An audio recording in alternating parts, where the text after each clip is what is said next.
Jesús de Collado de Villalba. Muchas gracias. Si me permitís, voy a aprovechar la ocasión de que hay 4 personas cualificadas y os voy a exponer un caso que me está ocurriendo en este momento. Un niño de 5 años en un colegio concertado, dentro de un programa de colaboración con una ONG nacional bastante conocida, está desarrollando una serie de actividades entre las cuales se incluye un taller de dibujo cuyo tema es la discriminación de género en los campos de refugiados. El niño tiene 5 años. Aprovechando primero a Tania, psicóloga, si es pertinente para un niño de 5 años recibir ese tipo de información y darle a conocer el sentido de género. Alicia Rubio, dentro de la normativa de la Comunidad de Madrid, en el tema de educación, si eso se puede evitar por medio del padre o es una cosa que impone la propia comunidad y el colegio y el padre no tiene que decir nada. A Giovanna Carril, si hay alguna forma legal de intentar evitar este muchas gracias. Tania, primero, ¿no?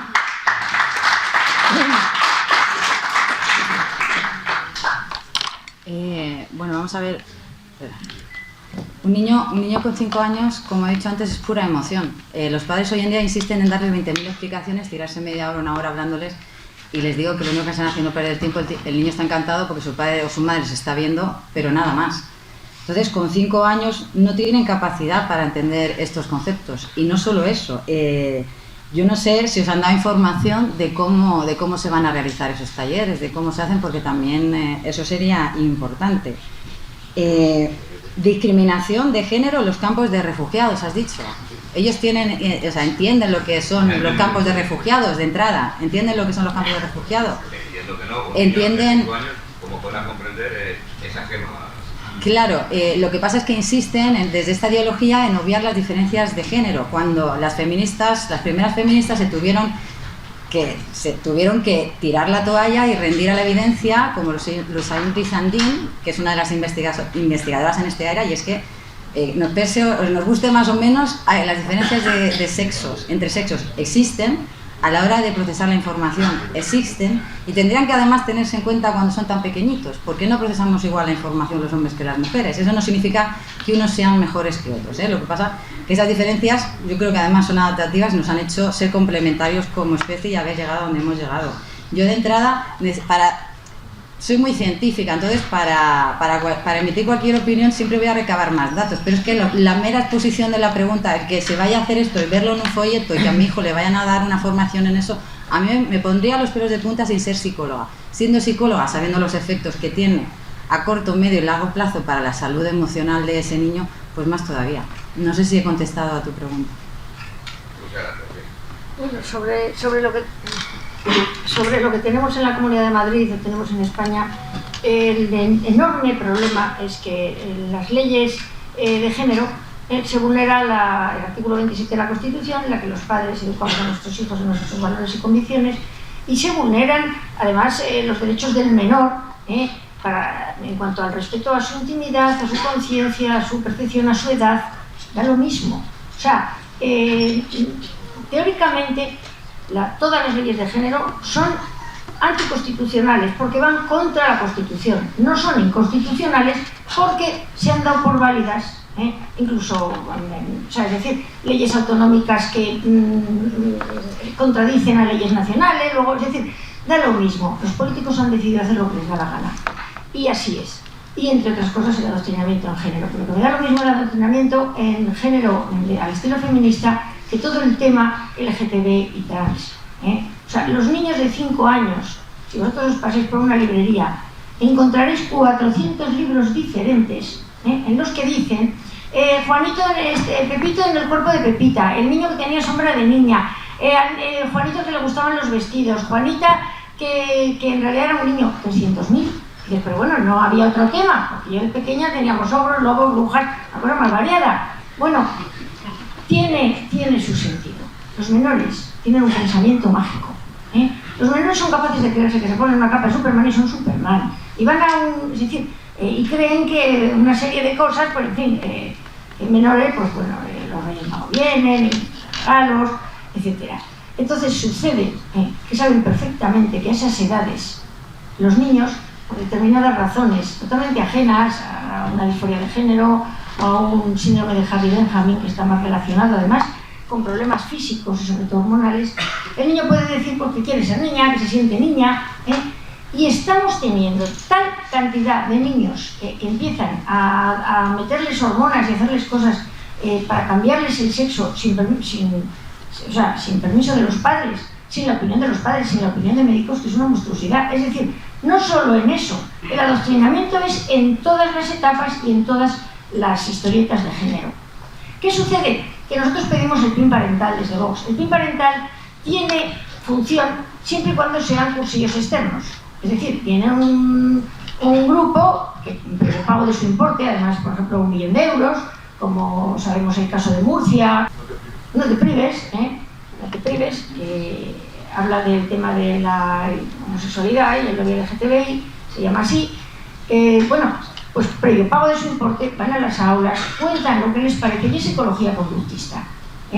Psicología conductista, dicen una serie de cosas que saben perfectamente que las consecuencias van a ser X. Si tengo más tiempo os lo cuento, porque son varios los cursillos. Ahí el padre puede recibir información, oye, que vienen a hablarle, como llegaron a mi hijo, que le vinieron a hablar, me parece que era la Asociación de Juristas Temis, es decir, gente además del grupo socialista, hablarles de la violencia de género, pues tú puedes coger y decir mi hijo va o no va, y te avisen a tiempo. El problema es la cantidad de ideología que se está metiendo dentro del aula a través de los profesores. Tenemos un montón de gente que de buena o de mala fe se ha creído toda esta historia. Y les están contando de todo. Y entonces ves cómo de repente en todas las materias el profesor o la profesora ya va metiendo su ideología, pero de una manera descarnada, una manera absolutamente irrespetuosa. Gente que pide respeto, que pide todas esas cosas, en absoluto. Pero de vez en cuando se descubren las cosas porque los críos lo graban, como es el caso de la profesora que en Gran Canaria, en Fuerteventura, dijo que a los niños había que castrarlos. Era una profesora que llevaba tiempo lanzando feminismo y cosas de ese tipo, hasta que ya alguien la grabó. Bueno, pues no le ha pasado nada. O sea, lo normal con ese tipo de manifestaciones en el aula es que fuera inhabilitada. Sin embargo, la que corre peligro de ser inhabilitada soy yo, que a lo mejor no digo nada, pero dicen que digo, o se inventan o tal. O sea, el rodillo es terrible. Es terrible. Me he ido de que era lo que estaba yo diciendo. Es que me estoy acordando de eso. Que poco podemos hacer contra ese adoctrinamiento, más que quejarnos y ponerlo en evidencia. Y tener valor y decirle a nuestros hijos, graba. Luego ya sacaremos eso, no te preocupes, no diremos, grabad cuando os den charlas. Hay una charla estupenda que han grabado unas madres en Escolae. Escolae es un proyecto, ya os digo, para que los niños de 0 a 6 años tengan experiencias sexuales, entre otras cosas. Está en Navarra y ya se empieza a exportar. Entonces, en La Rioja, una madre, vinieron a darle la charla a las madres, porque adoctrinan también a las madres. Y eran unas profesoras que contaban que hacían ese juego con sus hijos. Es decir, decían que los niños, pues querían que jugar, por ejemplo, a poner el culo en la cara, y que se lo pasaban muy bien. Es una cosa infantil, ¿verdad? Claro, la segunda parte viene cuando dicen que es normal y que no se asusten las madres de que los niños de 0 a 6 años se chupen los genitales entre ellos. A ver, los niños no se chupan los genitales, entre otras razones, porque lo asocian con la caca y el pis. ¿Qué pasa? Que después de poner el culo en la cara no sabemos lo que esas profesoras hacían. Se ha intentado hacer todo el ruido posible en Logroño, en La Rioja, que es donde ha pasado esto, y ha pasado lo mismo que conmigo y el botón. Es decir, han empezado a tergiversar, han empezado a insultar a los que trataban de avisar de eso, y al final se queda el botón, y lo que no se queda es todo lo que hay detrás. Por eso es nuestra obligación contarlo. ¿Puedo añadir una cosa? Sí, claro. Yo soy experta sobre todo en trauma complejo, y eso implica trabajar con personas que han sido brutalmente abusadas sexualmente desde muy pequeñitos, desde los 7 a los 11 años, de manera que es imposible reproducir, de bebés. Y entonces hay muchos casos en los que era muy agresivo, y entonces digamos que de adultos recuerdan esa situación como dolorosa. Sin embargo, hay otras veces en las que no era agresivo ese abuso, era pues algo más como un juego. No había dolor físico, como se da en otros sitios, en otras situaciones que hay desgarros y demás.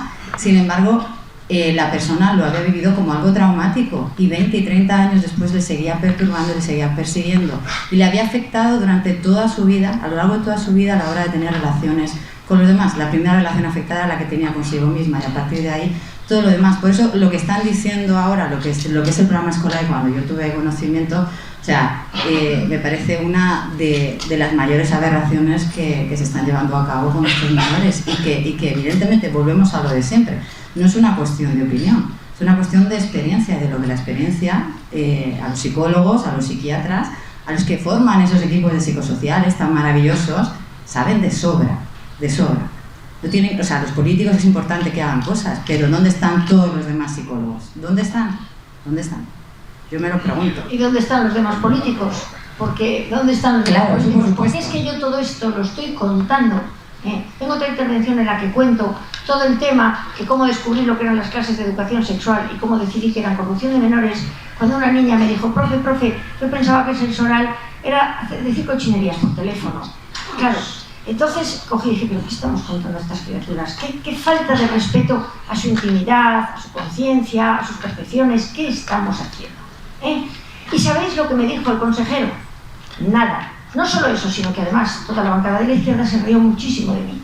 Esa intervención también la podéis ver, es tremenda. O sea, los políticos no quieren hacer nada, les da muchísima risa. Yo parezco una loca cuando cuento hechos que además muchos saben que están sucediendo.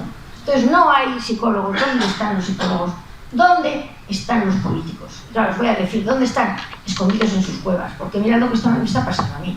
¿Dónde están los psicólogos? Escondidos en sus cuevas. Todo el que tiene un mínimo, digamos, de fama en su trabajo, lo que sea, tiene pánico a que lo linchen.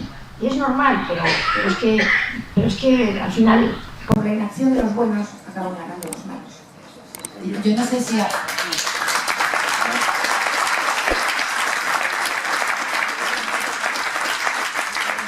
Vamos a meter a nuestra sorpresa de hoy, porque está esperándome el compañero. Todos lo va a conectar, es José Antonio Pallero, más conocido como Papá Maravilla.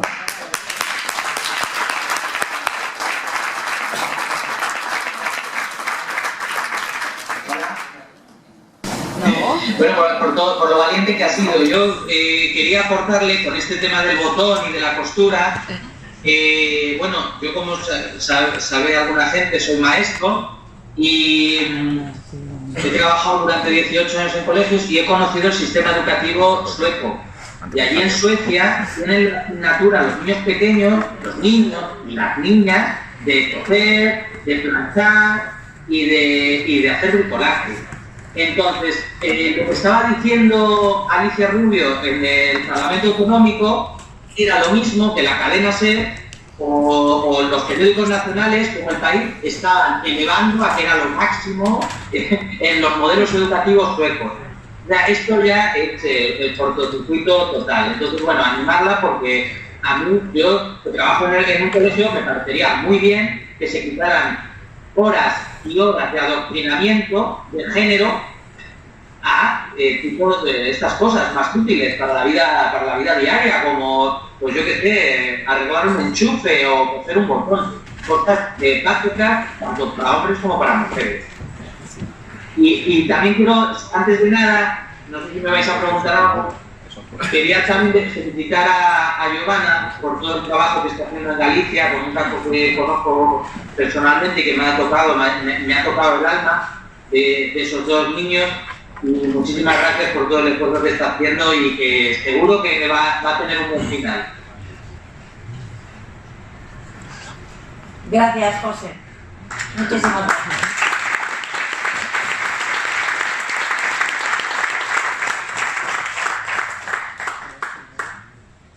No sé si me queréis preguntar algo de la vida en Bélgica o del proceso que, no sé, que estoy viviendo, no lo sé. ¿Qué tal el jamón ibérico por allí?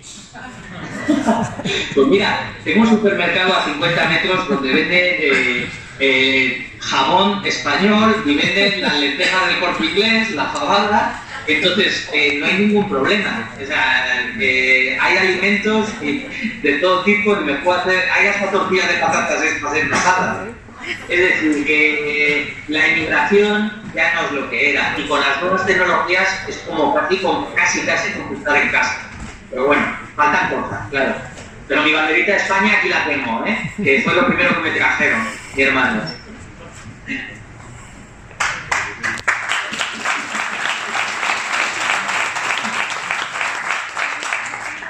Mucho ánimo, papá. Mucho ánimo. No, muchísimas gracias, porque estoy recibiendo muchísimo ánimo y muchísima fuerza. Como entenderéis, hay días que esto se lleva mejor y otros días que se lleva peor, pero no pierdo la esperanza. Yo me he venido por dos motivos. Uno es por ganar tiempo, porque yo tengo puestos recursos en el Constitucional y espero y en el Supremo y en la Audiencia Provincial y en el propio Juzgado Penal 6 de Colón, y entonces espero que alguno de esos recursos funcione. Y el otro motivo por el que me he venido, bueno, pues es por la libertad, por mi libertad, y porque no me resignaba a entrar en una prisión y estar 6 meses o 9 meses y luego pues salir destrozado, porque sé lo que es una prisión y es muy duro que te quiten la libertad. Y aquí, bueno, estoy luchando por los derechos de los niños, y quiero decir que con respecto a la custodia compartida, una vez que cruzan los Pirineos, es la opción número 1, y que los grupos feministas europeos defienden la custodia compartida, no como nuestras feministas radicales.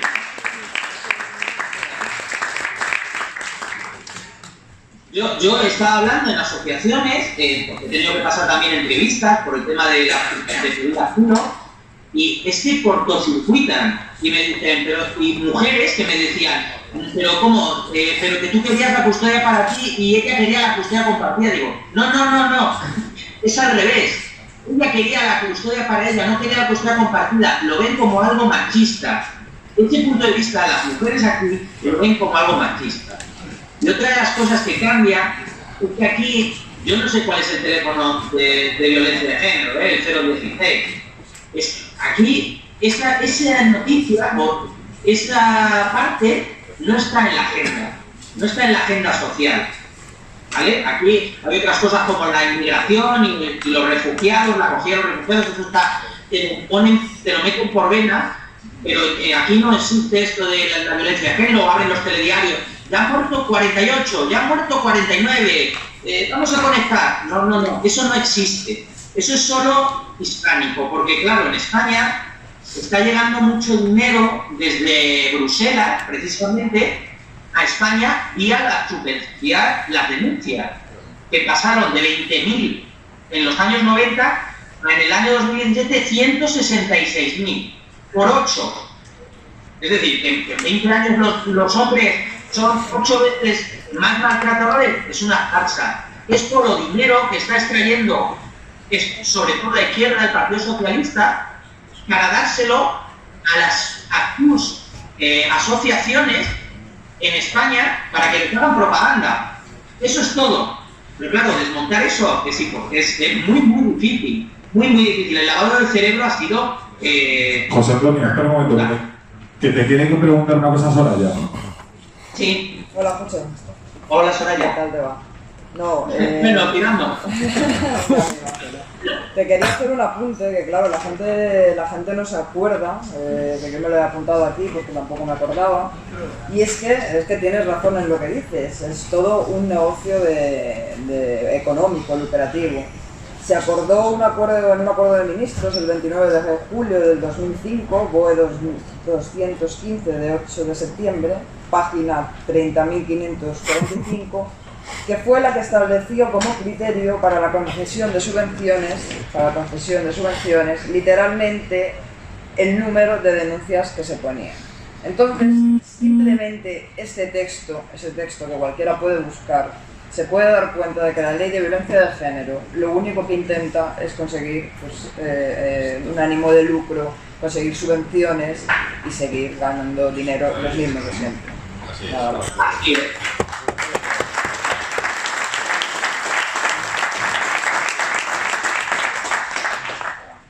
Así es, y echa la ley, echa la trampa, porque lo que hacen es que se lo dan a esas asociaciones, que suelen ser ONGs, y no se les puede auditar. Como bien sabe Vox en Andalucía, que ha entrado a ver si se podían auditar esas asociaciones, no se les puede auditar. Entonces es dinero público que está viniendo desde Europa a España entrando a raudales, no son unos cientos de millones, son miles de millones de euros, que además esto es dinero completamente opaco, al que no se le puede meter mano. Entonces, pues bueno, yo aquí he hecho mi microlobby de presión low cost y voy hablando con un europarlamentario, me da igual, del partido que sea. Os pondré la anécdota de que estuve hablando con el eurodiputado de Podemos, Miguel Urbán, y le estuve comentando, bueno, pues un caso. Y cuando le dije lo de las denuncias falsas, puso cara de póker y le dije, hombre, no pongas cara de póker porque acabas de salir de la Comisión de Derechos Civiles que preside López Aguilar, que fue víctima de una denuncia falsa. Entonces, las denuncias falsas sí existen, porque el que acaba de presidir la comisión de la que acabas de estar trabajando, pues sufrió una denuncia falsa, según él. Entonces, pues nada, ya rápidamente se marchó, huyó y nada, 8.000 euritos que se lleva al mes, aparte de dietas del señor... Se acaban de ir sus compañeros de aquí hace unos momentos. Sí. ¿Qué? Que se han ido sus votantes hace un momento, hace media hora. Bueno, son los votantes de base, son... Pues, yo te enseñaré a Jesús el vídeo. Son los puntos útiles. Y las lesiones. Jesús que se levanta 10.000 o 15.000 euros al mes. Claro. José, fuerza y honor, tío. Muchas gracias, Jesús. Bueno, quiero agradecer se me va a olvidar alguno, pero mira, Jesús Muñoz, Fernando del Molar, Rudy, no lo sé, muchísima gente que me está dando mucho apoyo y me olvido de nombres y pido perdón por todos los nombres que me olvido, pero eso está claro, fuerza y honor. Yo voy a seguir intentándolo, voy a seguir luchando y hasta que el cuerpo aguante, que aguantará, yo creo. Mucho ánimo, que tu lucha no quede en balde y desde aquí todo el apoyo de Alcobendas. Muchas gracias.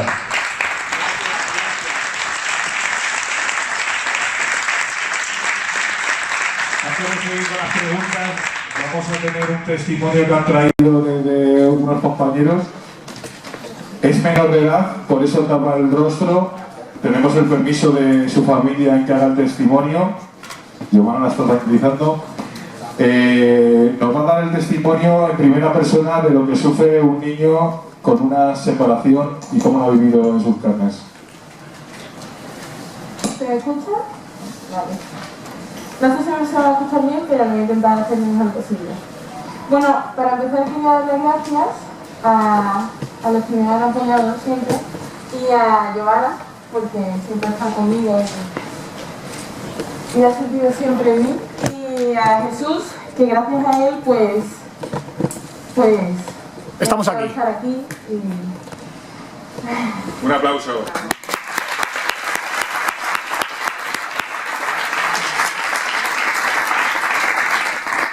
Vale, bueno, yo simplemente vengo a dar, como bien he dicho, mi experiencia personal, porque al fin y al cabo no sabemos realmente lo que pasamos el día a día los niños, entonces pues voy a presentar mi caso.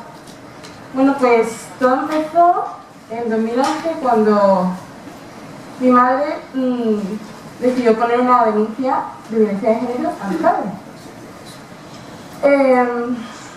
Pasaron aproximadamente 8 meses sin ver a mi padre porque mi madre no lo permitía. Hasta que ya el juez decidió pues dar una custodia, por supuesto, a mi madre, y mi padre lo veíamos los miércoles y fines de semana antes. Bueno, hasta ahí bien. Bueno, mi madre ha permitido cosas que no debería permitir una madre.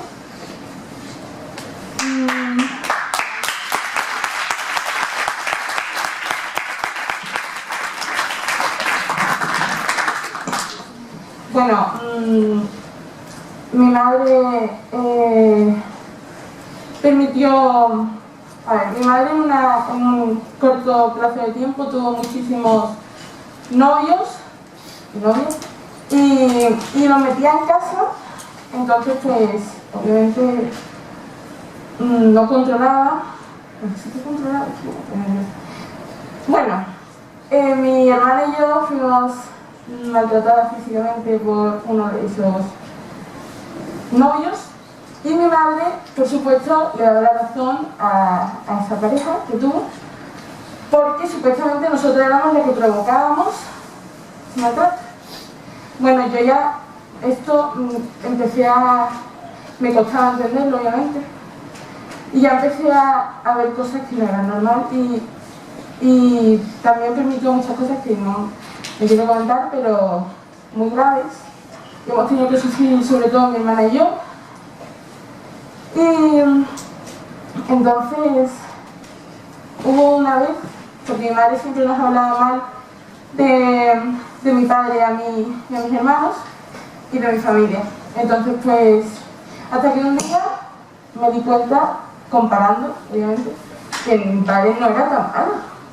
Mi padre no era la figura que me intentaba meter mi madre en la cabeza. Entonces le puse cara a mi madre, me enfrenté a ella y le dije que dejase en paz a mi familia, por favor, que ellos no tenían culpa de nada porque eran buenas personas. Obviamente eso tuvo consecuencias. Mi madre empezó a insultarme, a humillarme delante de la gente, no me hablaba durante meses, me ignoraba y muchas cosas que fueron...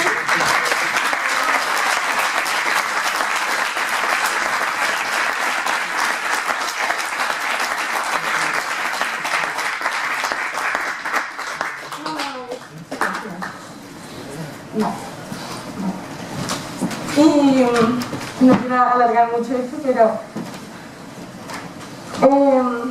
bueno, al fin y al cabo decidí el 20 de diciembre de 2017 escaparme porque nadie me escuchaba, nadie quería escucharme, porque lo denuncié, un profesor mío lo denunció porque yo llegaba a clase llorando por cosas que hacía mi madre conmigo. Y por muchas denuncias que puso mi profesor, nadie hizo nada. Me escapé, lo denuncié a la Guardia Civil, por suerte le dieron la custodia a mi padre, todo genial, pero llevaba 2 años sin ver a mi hermano cuando me di cuenta. De repente un 20 de diciembre de 2018, no, 19, no, 18, aparece mi hermana en la Guardia Civil y denuncia unos hechos muy similares a los míos, pero peores aún, porque mi madre se había cabreado ya más. Entonces, me dan la custodia a mi padre también de mi hermana, pero aquí lo que quiero que vea una injusticia, es como hemos denunciado a mi hermana y yo una serie de maltratos. Yo lo denuncié en su día y me hicieron caso a mí porque no le quedaba otro remedio, porque si yo si yo dije a la policía, si me volvéis a llevar con mi madre me escapo, porque yo no aguanto más. Entonces, a mí obviamente me tenían que dar la custodia de mi padre porque no había otra salida, pero la de mi hermana y la de mi hermano les dio igual. Mi hermana volvió a denunciar los hechos y mi hermano llevó 3 años sin verlo. Lo tiene detenido y nadie hace nada. Entonces, yo también quiero pedirle aquí por mi hermano, porque pobrecito lo tiene que estar pasando mal. Si nosotras, sobre todo, porque antes los tenía, pero ya no los tiene porque hemos buscado nuestra felicidad y ahora intentamos buscar la suya, por supuesto. Pero es muy difícil, porque nadie nos escucha. Mi padre fue condenado a 3 años de prisión, por suerte llegó al Supremo y lo reemplazaron por unos meses de actos por la sociedad, no recuerdo el nombre exactamente, pero se lo quitaron por otros trabajos. y por suerte no ha ido a la cárcel, y eso ha sido una suerte sobre todo para mí, porque si él se iba a la cárcel, yo tenía que volver a hacer otra vida, irme a Granada, irme a otra ciudad para vivir con otras personas que por supuesto no iban a ser mi madre, porque yo decía que yo no iba con mi madre. Por suerte no fue a la cárcel, estaba conmigo y me cuida perfectamente. Estoy feliz, soy feliz ahora. Ahora tengo otras preocupaciones diferentes, porque llevo una vida normal, por suerte. Y eso, al final, ha sido todo mediante la valentía de mi padre, el amor, porque él lo único que podía hacer es darnos amor, decir, ir cada miércoles desde otra ciudad hasta donde vivíamos, cada miércoles presentarse para recogernos y entregarnos los jueves, cada miércoles durante todos los años que estuvimos viviendo con mi madre, solo por demostrarnos que estaba ahí, que nos quería, que no nos iba a abandonar. Y eso al final es lo que los niños vemos y es lo que nos permite comparar y decir, pues mi madre me está mintiendo, mi madre, aquí falla algo, porque al final cuando vivimos en ese mundo, cuando yo vivía con mi madre, era mi único mundo, yo no tenía otra figura, otra vida para comparar. Entonces yo veía lo que hacía mi madre normal. Yo decía, bueno, sí, lo que he hecho es algo normal. Bueno, al fin y al cabo tuve la suerte de tener a mi padre siempre ahí, de recibir muchísimo amor por su parte y por parte de mi familia paterna, y eso es lo que me hizo luchar por mí y por mi felicidad.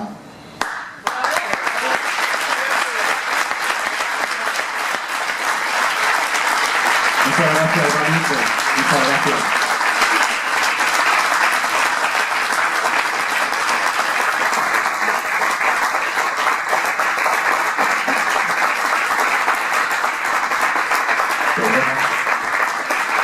Yo me he emocionado porque a mí me ha pasado algo muy parecido con mi hijo y entonces me ha dado mucha emoción. Muchas gracias. Muchas gracias a tu profesor por hacerte caso. Muchas gracias a ese guardia civil que la atendió, le tomó nota y hizo algo, porque hay mucha gente, muchos niños que no les hacen ni caso. Es una puta vergüenza lo que pasa en este país. Muchas gracias.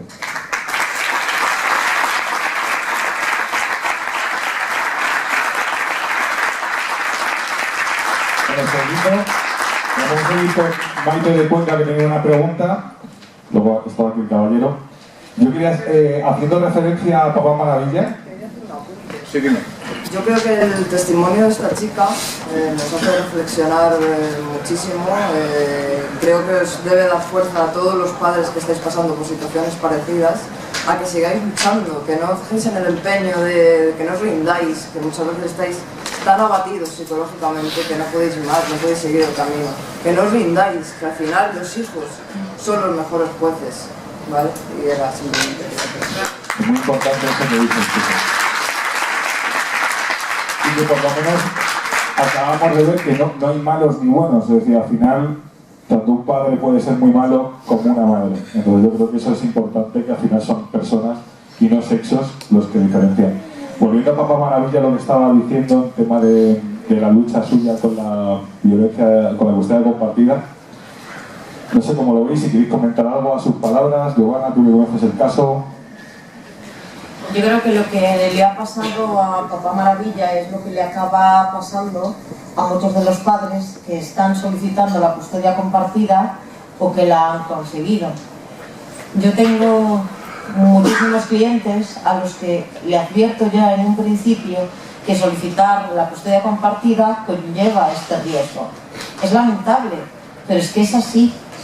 La mayor parte de las denuncias por violencia de género se hacen durante el proceso de divorcio si el padre solicita la custodia compartida. Si el padre desiste de tener la custodia compartida, de solicitarla para él, ¿y qué les dirías, clarísimamente ¿qué les dirías a esas madres? Porque a mí, desde mi punto de vista, la verdad es que yo tengo 33 años, me parece neandertal que una mujer que tiene hijos cuando se divorcia se va a quedar con todo el peso de los niños y del criado. Me parece un poco retrógrada. ¿qué les dirías a esas madres que quieren acaparar a sus hijos y eso le va a impedir en su crecimiento laboral, en su crecimiento sentimental, porque van a tener menos tiempo de hacer su vida? ¿Qué les podríais decir a todas esas madres? Yo lo que quería decir, lo que les diría es lo que ya les he dicho muchísimas veces, que uno no puede defender ser feminista y seguir queriendo ser cuidadora y criadora de hijos únicamente. Es decir, si nosotras queremos tener el mismo papel que un hombre, que nos lo merecemos por supuestísimo, las personas deben tener el mismo papel, las mismas oportunidades. Pero entonces debemos entender que los hombres también tienen que adquirir los papeles que históricamente fueron de las mujeres. Un hombre puede cuidar perfectamente de sus hijos y una mujer puede ser piloto de avión. Un hombre sabe poner el lavavajillas. Eso que asustaba tanto antes a nuestras abuelas, de ver a un hombre planchando, pues claro, pertenece a la época de nuestras abuelas. Es que estas chiquillas que estaban aquí antes se equivocaron de siglo. Es que llegan 70 años tarde. Entonces, es muy bonito, como digo yo siempre, querer tener puestos directivos, porque claro, aquí la paridad la pedimos para puestos políticos, directivos de empresa. El 90% de los mineros son hombres. La mayoría de los que limpian cloacas son hombres. La mayoría de los marineros que trabajan, por ejemplo, en Gran Sol y que trabajan a turnos de 21 días, 19 horas diarias, son hombres. ¿Por qué ahí no pedimos paridad? ¿Por qué no?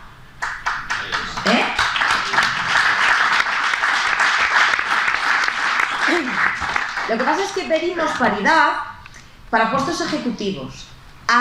Pero resulta que los hombres, para conseguir estos puestos, han renunciado a muchas cosas. Han renunciado a levantar a sus hijos cada mañana.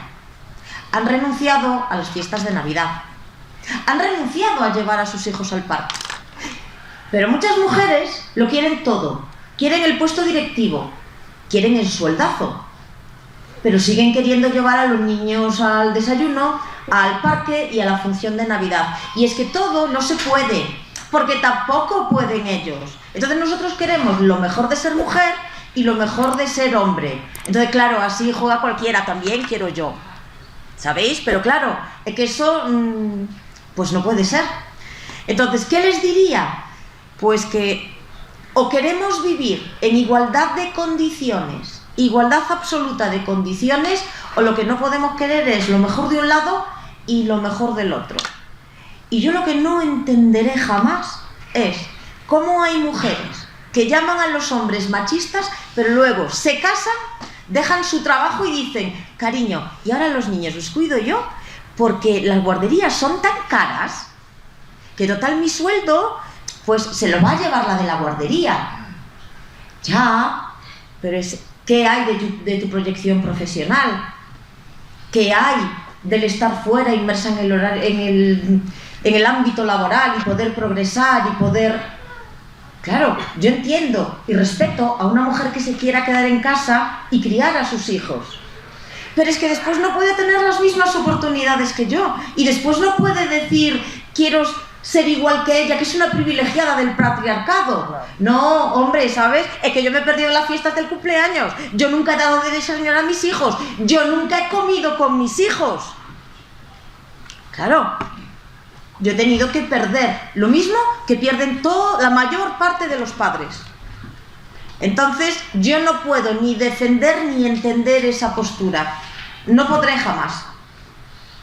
No podemos buscar la posición cómoda. ¿Que las mujeres somos capaces de hacer lo mismo que los hombres? Narices, claro. No todos los hombres pueden ser mineros. Claro que no. Esto es una cuestión de capacidad, no de ser hombres o mujeres. Lo que pasa es que lo que no podemos coger es lo mejor de dos mundos. ¿Sabéis? No podemos coger lo mejor de vivir en Europa, pero con el clima cálido y fantástico de Sudáfrica. Que esto es lo que se pretende, y esto no puede ser.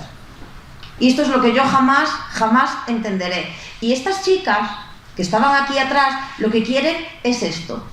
Yo como soy mujer tengo derecho a hablar y te digo, a los hombres y a las mujeres que estamos sometidas por el patriarcado y abducidas, porque Alicia Rubio está abducidísima y yo estoy muy preocupada porque por culpa de ella voy a tener que aprender a coser, entonces eso es una putada muy grande, pero a esas chicas lo que les han explicado es, como eres mujer tienes derecho a todo, sin ninguna obligación. Y es que esto no puede ser.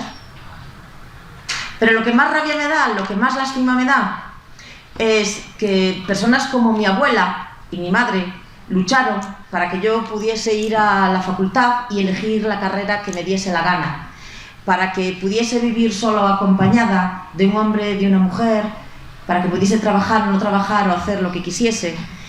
Y todo el trabajo de toda esa generación, de esas dos generaciones, ahora estas niñatas malcriadas lo han pervertido y lo han traducido en esto, en convertirse en aquello que critican. Y resulta que al final nos tenemos que callar nosotros. Nos seguimos. Maite Mendoza tiene una pregunta. Dos preguntas. Buenas. Bueno, vamos a ver. No sé si es una pregunta o un grito de socorro, la verdad. Más bien sería dirigida a la psicóloga. La cosa es, colegio de psicólogos, ¿qué soluciones tienen? ¿Qué tipo de diagnóstico se cuenta? ¿Y qué tipo de profundidad hay en el estudio de ese maltrato psicológico infantil, de esa manipulación, para distinguir un niño que verdaderamente está siendo maltratado por un progenitor o un niño que está siendo utilizado como herramienta de guerra por un progenitor que quiere que le ayude a destrozar al otro? O sea, ¿cómo saber si ese niño es un instrumento de un maltratador para, en vez de dar patadas y crear moratones al otro o sacarle la cuenta corriente? Me da igual el género, es que yo parto de que somos seres humanos y parto de que el maltrato existe hoy en día porque creo que es un problema psicológico. Para mí, yo creo que lo estamos estudiando así. Bueno, esa es la pregunta para ti. ¿Cómo podemos distinguir qué herramientas tenemos y por qué los psicólogos no diagnostican claramente maltrato psicológico infantil? Y si fuera un maltrato sexual o un maltrato físico, ¿qué se haría? ¿Se separaría al niño del maltratador o maltratadora? Y si es psicológico el maltrato y se le está utilizando como una herramienta de guerra y como un rehén, hay que separarle del que está ejerciendo ese abuso. A ver, estoy hablando con el corazón roto porque yo soy afectada, tuve que estudiar mucho para entender el problema y para entender a mi hija, que tenía durante 9 años una especie de fobia hacia mí, mientras que anteriormente había sido mi hija querida, con la que tenía una gran complicidad. Y el papá resulta que era de la triada oscura, o sea, psicópata, maquiavélico y narcisista. Sigue siéndolo, lamentablemente. Esa es una pregunta para ti, o sea, socorro, ¿qué soluciones hay?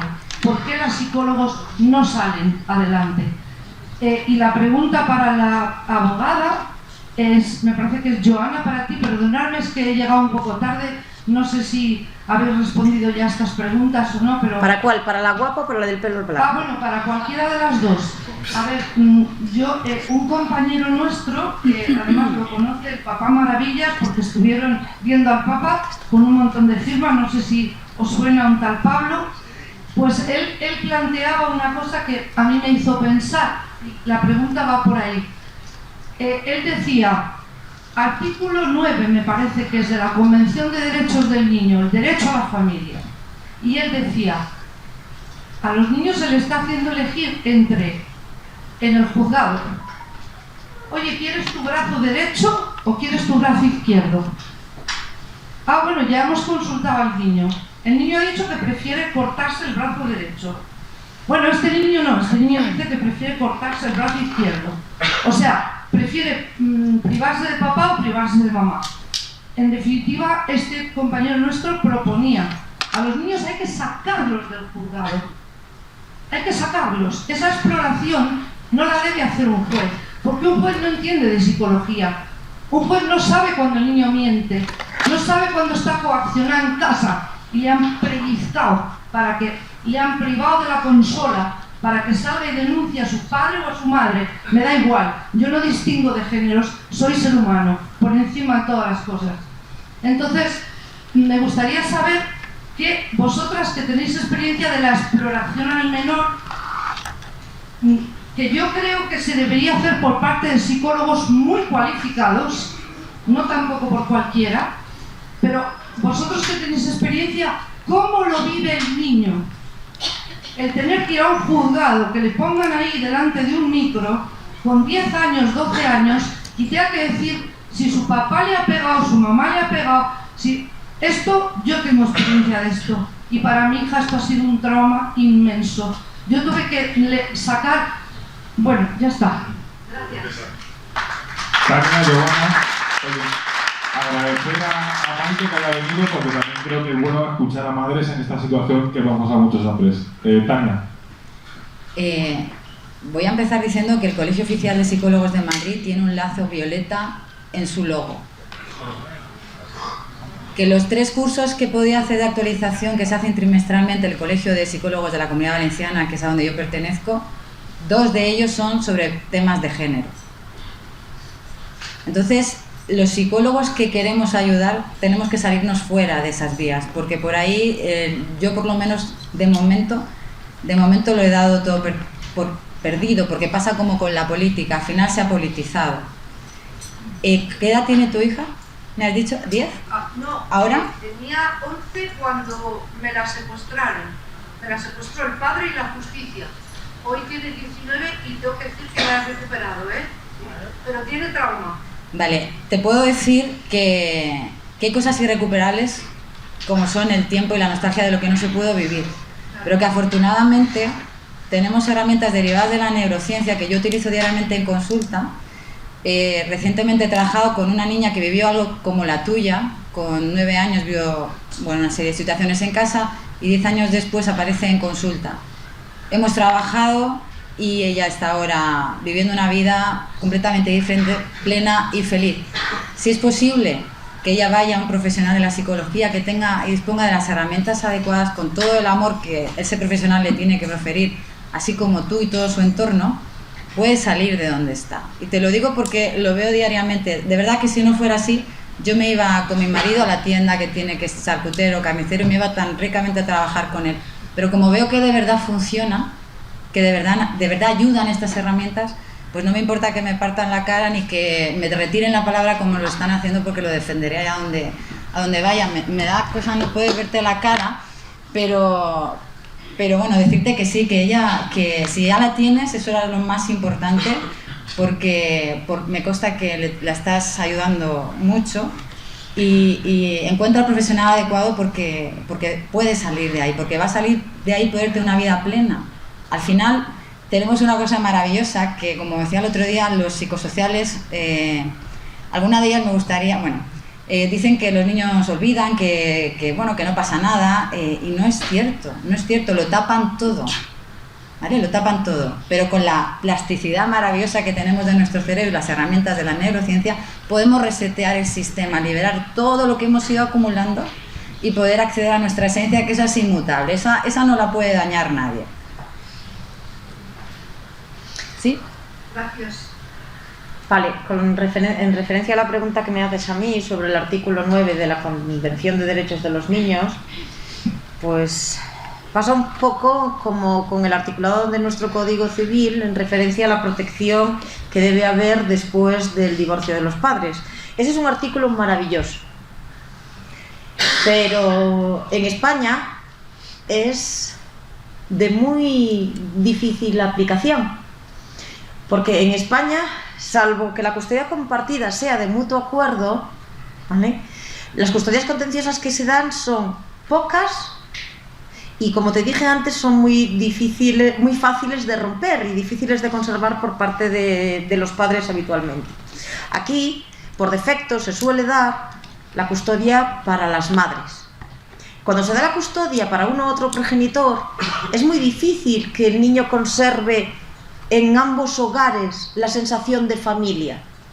Porque si hay una custodia compartida, el niño pierde la sensación de que sus padres están separados, simplemente se adapta a una nueva situación, pero tiene una relación igualitaria con su padre y con su madre.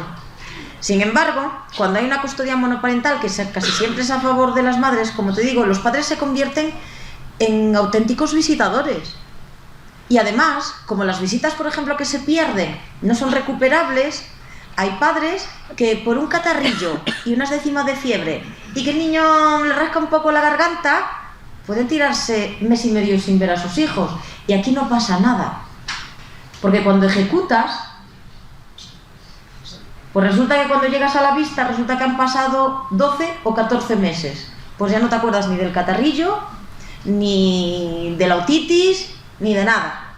Entonces es muy difícil dar cumplimiento a que los niños tienen derecho a pertenecer, a estar y a tener una familia y estar con ella. Y ahora mucho más. Por ejemplo, Cataluña y de Gaia es la comunidad de España donde se retiran el 25% de los niños retirados en todo el país. Así. Lo que se está haciendo en Cataluña, retirando a niños de sus familias, es una verdadera salvajada. De hecho, el de Gaia ha tenido, que yo recuerdo en los últimos años, hasta 3 directores, tienen no sé cuántas denuncias, y los psicólogos que trabajan allí, os puedo decir que son de traca. No digáis mi nombre allí dentro porque os crucifican directamente. Me odian a morir, porque les digo las cosas como son. Pero yo he visto en una institución como de Gaia, que es, digamos que, protección de menores en Cataluña, yo he visto cuestionarse a una madre, porque no era una madre como ellos querían, que había tenido trillizos y querían, pues eran muy golosos para dar en adopción. Recordad que, por ejemplo, en Cataluña, cada niño que está en acogida recibe hasta 4.000 euros, dependiendo de la edad, mensuales, que claro, se llevan estas organizaciones. Claro, es que es muy lucrativo el negocio de los niños, pero de los niños fuera de las familias, no dentro. Dentro de las familias pues no resultan rentables. Y a esta señora se le cuestionaba con quién se acostaba, qué hacía, cómo era su casa, y se le hacían preguntas que yo tuve que llegar a decirle: mira, si a mí me haces esta pregunta, lo más probable es que te respondiera con una hostia, pero de lado a lado. Pero tal cual. O sea, eran preguntas absolutamente desagradables y que no tenían nada que ver con su capacidad de madre. Sin embargo, luego en procedimientos de divorcio no puedes, o de violencia de género, no puedes cuestionarte la actitud sexual o familiar de una madre. Que lo veo muy bien, pero si no te lo puedes cuestionar cuando esa madre se enfrenta a un padre, tampoco cuando una institución se enfrenta a una madre. Hacen verdaderas barbaridades, absolutas barbaridades. Pero claro, aquí hay muchísimos factores. Están las instituciones públicas, los juzgados de familia, las familias, la pelea que tienen los progenitores para conseguir a los hijos. Porque los hijos en los divorcios también son muy lucrativos. Yo cuento siempre una anécdota de un cliente que tuve, la cuento porque yo aluciné pepinillos y no podía parar de reír, es que empecé a reír y no podía más. A mi cliente le ponen 1.500 euros de pensión por cada hijo, 2.000 euros para la madre de pensión compensatoria durante 5 años y que pague él toda la hipoteca de 2.400 euros al mes, pero cuando acabase de pagarse la casa era el 50% de los dos. La señora decía en el juicio, textualmente, es que yo sin mis hijos me muero, yo no puedo vivir sin mis hijos porque yo los he criado. Muy bien, le dan la custodia a la madre coraje, recurrimos y resulta que antes de que se pronuncie la audiencia provincial, pues mi cliente tiene un impago del extranjero por más de medio millón de euros y quiebra la empresa. Entonces le decimos que seguimos pidiendo la custodia compartida, pero que ya no puede pagar 1.500 por cada niño, más 2.000, más 2.400. Entonces hacemos una modificación de medidas con medidas urgentes, y cuando llegamos allí demostramos absolutamente, sin ningún género de duda, que este señor debía un montón de dinero aquí y en otro país de la Unión Europea y que estaba embargado de por vida. Pedimos una pensión de 150 euros para cada niño, 0 para la madre, y que se vendiese la casa. El juez nos mandó salir fuera a negociar, y cuando salgo oigo a la madre decir: a los niños te los llevas tú. Si tú piensas que yo voy a quedarme con los niños por 150 euros y trabajar y llegar a casa y hacer comidas y planchas y tal, te los llevas, ni custodia compartida ni hostias, te los llevas tú. Y digo yo, amor de madre. Muchas gracias, Juan de Madrid tiene una pregunta.